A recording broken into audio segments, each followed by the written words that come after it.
Thank you very much. Can you hear me at the back? I don't know quite how the sound works here. We're doing my best. Yeah, we were talking about how, Facebook tells you what you were doing 10 years ago.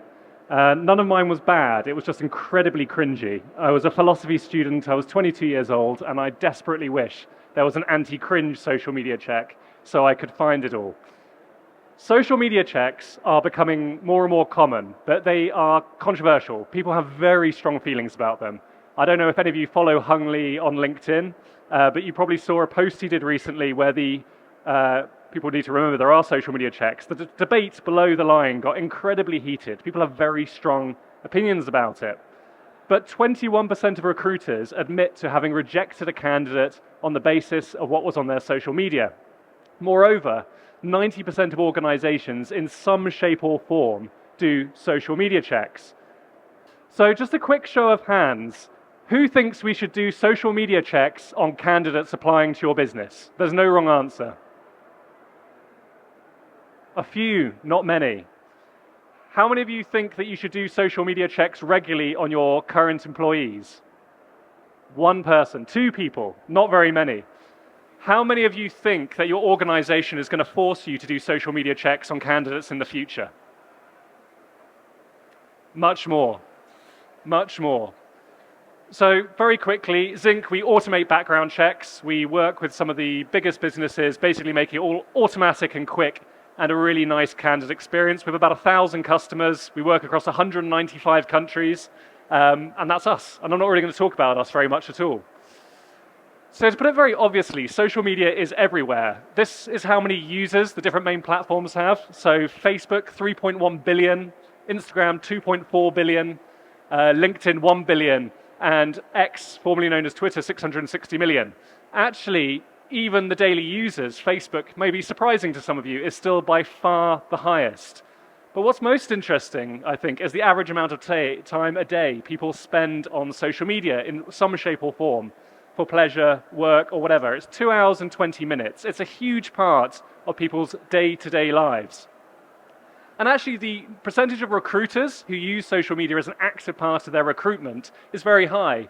90% use LinkedIn. I'm actually surprised there's 10% who don't use LinkedIn. But 55% use Facebook. Interestingly, 47% use Twitter. Some even use YouTube. I mean, this is obviously advertising as well. But it's a huge part of our day-to-day existence and our day-to-day lives. But it's a dark world. 30% of the adult population get their news from social media, whereas the vast majority of them, 75%, worry that that news is not reliable. And actually, there is an entire manufactured sort of fake social news crisis. Elon Musk obviously getting into trouble constantly, but the proliferation of fake news is absolutely terrifying. And actually, probably can't see it on these screens, the method by which these social media farms target and spread information is just as sophisticated as any marketing campaign that Zinc would ever do. There's a whole recon stage, there's weaponizing it, there's using fake people, useful idiots, there's creating follow-up articles, manufacturing controversy. And actually the levels of abuse on social media are absolutely through the roof. 64% of women who use Twitter say that they have directly received misogynistic abuse.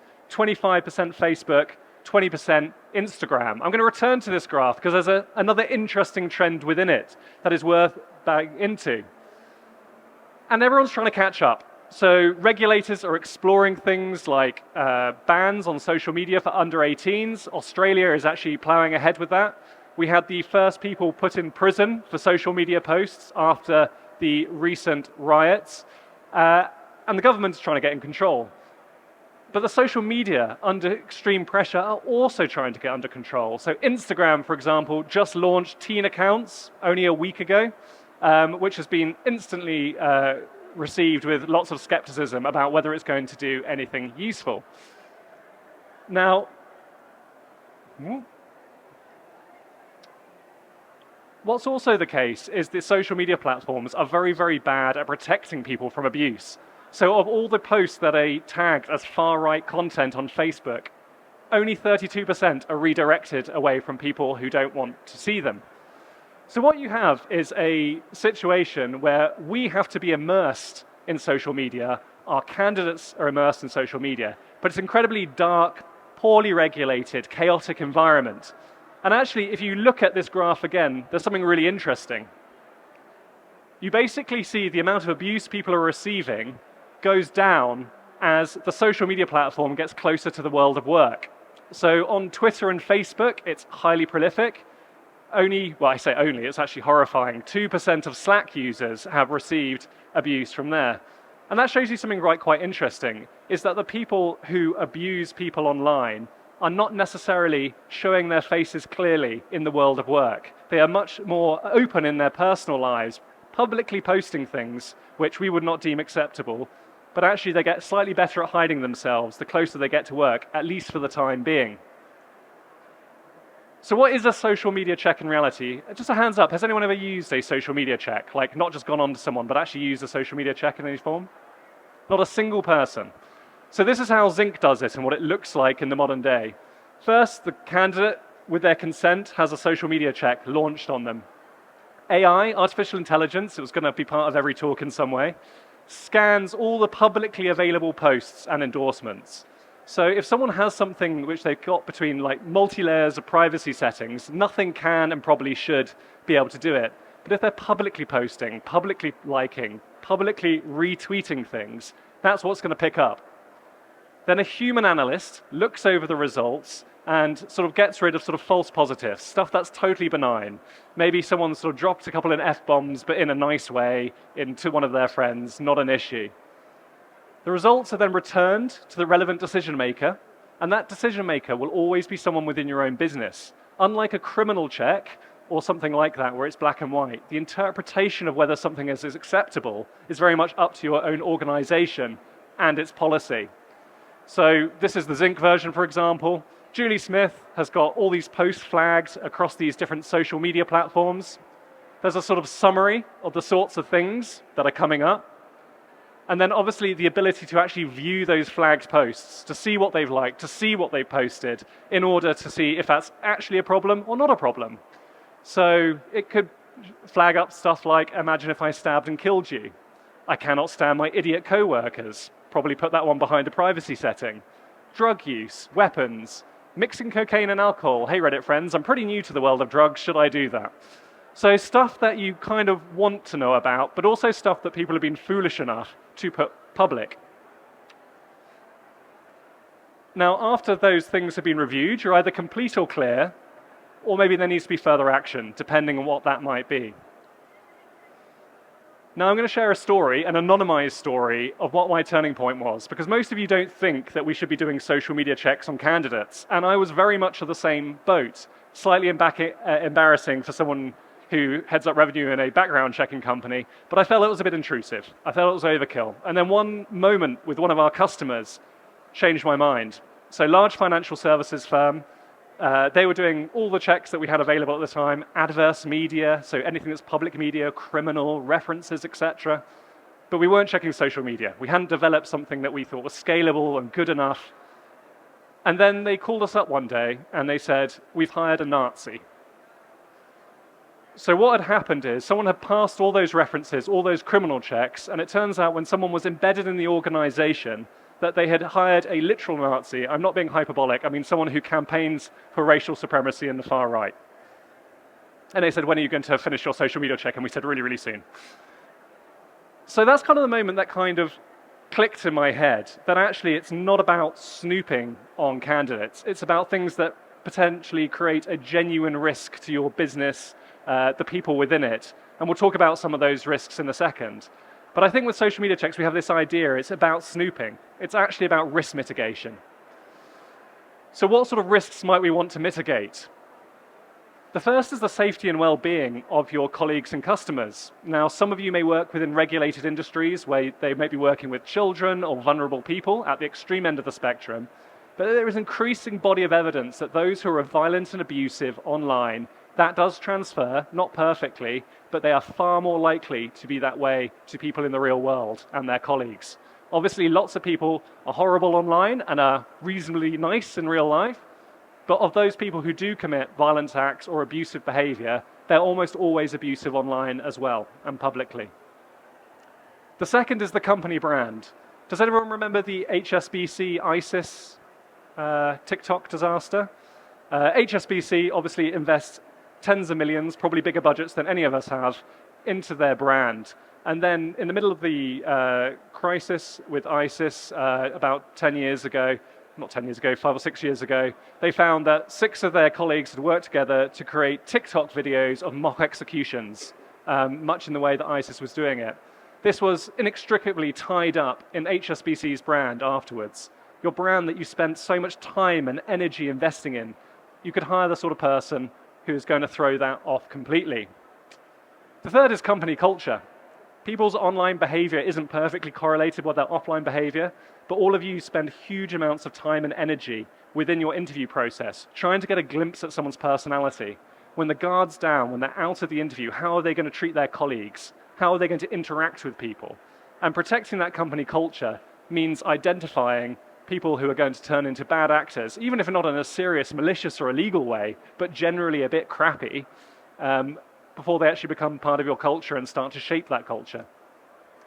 The fourth is core business risk and contracts. I was working at a recruitment company before social media checks really existed. You can look at my LinkedIn which one it was, and we had a bit of a disaster. We put a graduate into a business who turned out to have been suspended from their university because they had filmed their friends having sex and put it up and sent it around the university. The client wasn't very happy, but social media checks, not a big thing at the time. They kind of let us off. They say it's just bad luck. You know, no one Googled them, no one looked up on their social media, fair enough. Unfortunately, 3 weeks later, we placed someone else who had gone on to Twitter, as it was at the time, and supported the return of slavery in the West. Second time, they weren't quite so accommodating. So if you're working with external clients and you are putting people into other businesses as a consulting firm, as a law firm, as a recruitment firm, actually, your people are your reputation. They are your brand. And one of the first things people do when you put someone in, an external person, into that position, is give them a bit of a Google. You could quite really, in very real terms, be fiscally damaging your business if you do not do the risk mitigation. And finally, just looking for evidence of good decision making.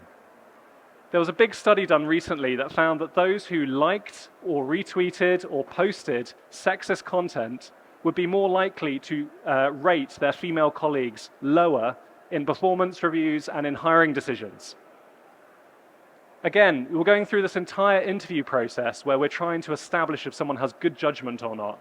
And actually the evidence is all there, publicly posted, because that is what they are doing. They are publicly posting it. This isn't going behind privacy walls. So what sort of things can we reasonably look out for, which I think we would all feel comfortable with, which doesn't feel like snooping? One is obviously hate speech, targeting of particular groups, threats or a serious preoccupation with violence, sexually explicit content. That's down to your own company policy. You may be absolutely fine with sexually explicit content, but if you're hiring for a school, perhaps not. Illegal drug use. Again, if they're foolish enough to actually post their illegal drug use on Twitter, then perhaps that's another warning sign. Incompatible activism. This one might be a bit more controversial, but if you're a pharmaceutical company, you probably shouldn't be hiring someone who's out every weekend campaigning about not testing drugs on animals. Not a problem in and of itself, but it may be incompatible with what your business is doing. And generally, and the final one was, I guess, more of a breadcrumb than necessarily one single incident. Is there a pattern of abusive, threatening, harassing behavior? And this is the sort of thing a social media check. Had they been posted tagged for not 1 or 2 posts where they're a bit rude online, but hundreds and hundreds and hundreds where they are basically being generally unpleasant? So what? Almost everyone uses social media. It's a huge part of our lives. There's no getting away from that. People do experience online abuse, and we're not very good at combating it. More importantly, once people are hired, most of them are smart enough, at least at first, not to reveal those behaviors instantly, but they do creep out over time.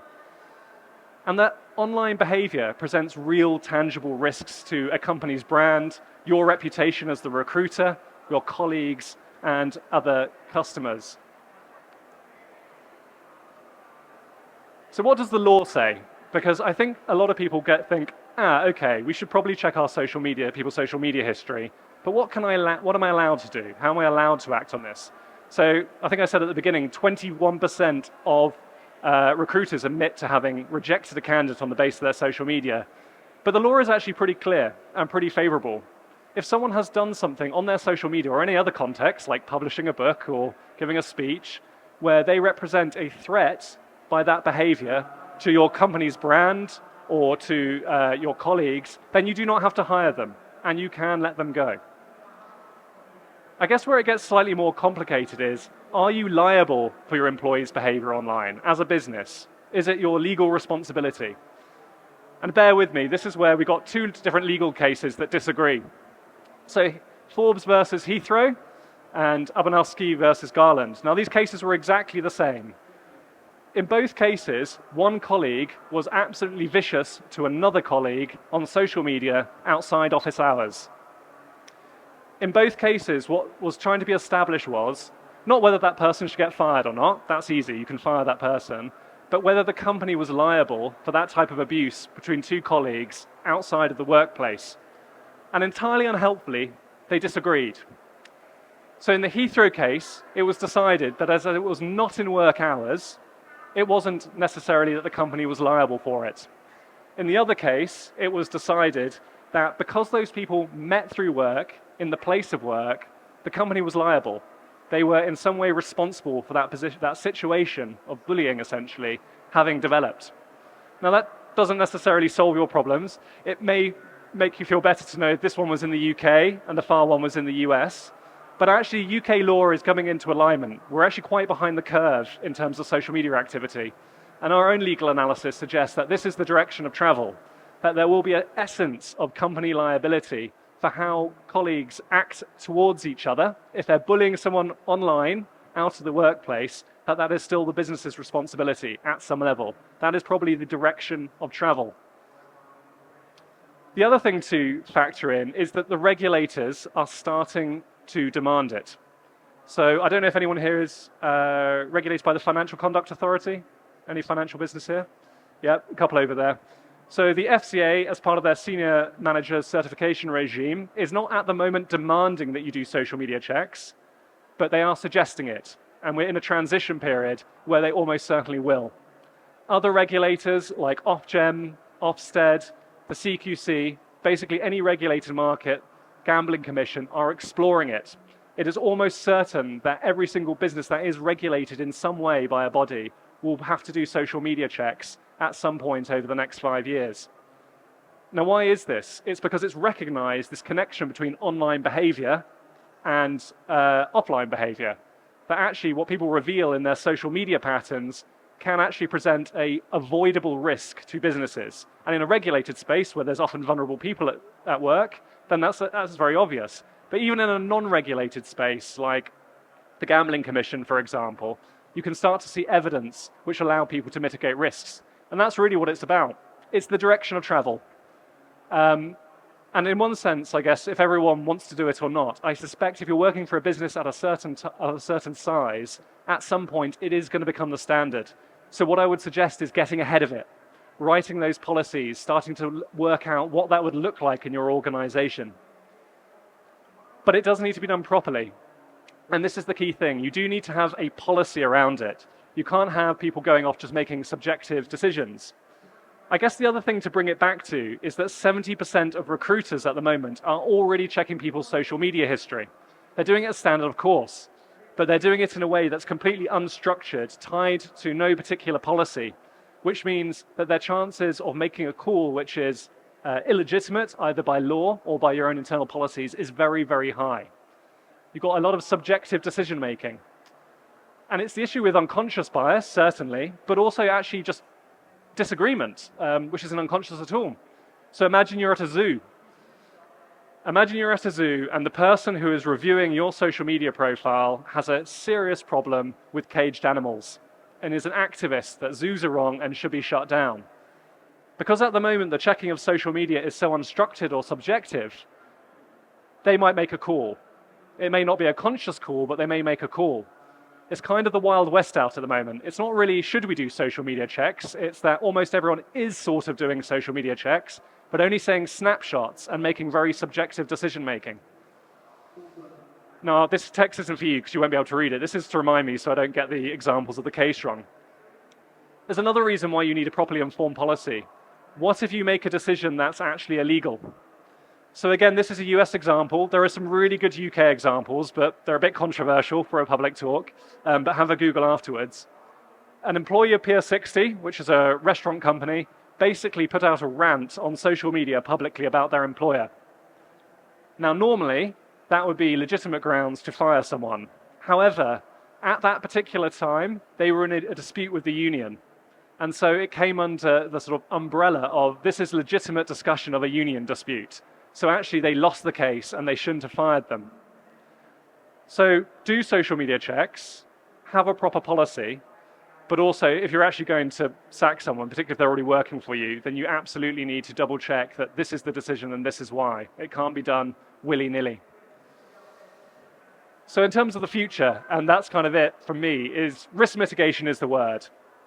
There is huge risks to business, and anything that can be done to mitigate it is going to become compulsory at some point or another.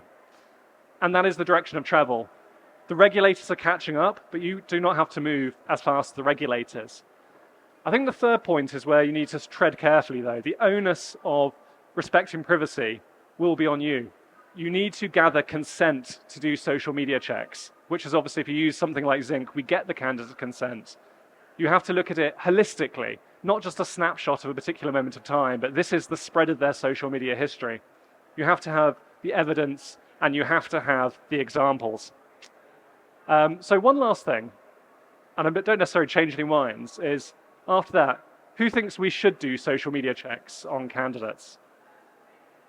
Oh, thank goodness, it's slightly more than at the beginning. That's all I wanted. I think the second is probably even more important than how we individually feel of it. Who thinks that we will probably all end up having to do social media checks on candidates? And I suspect that's the case. I used to be quite against them.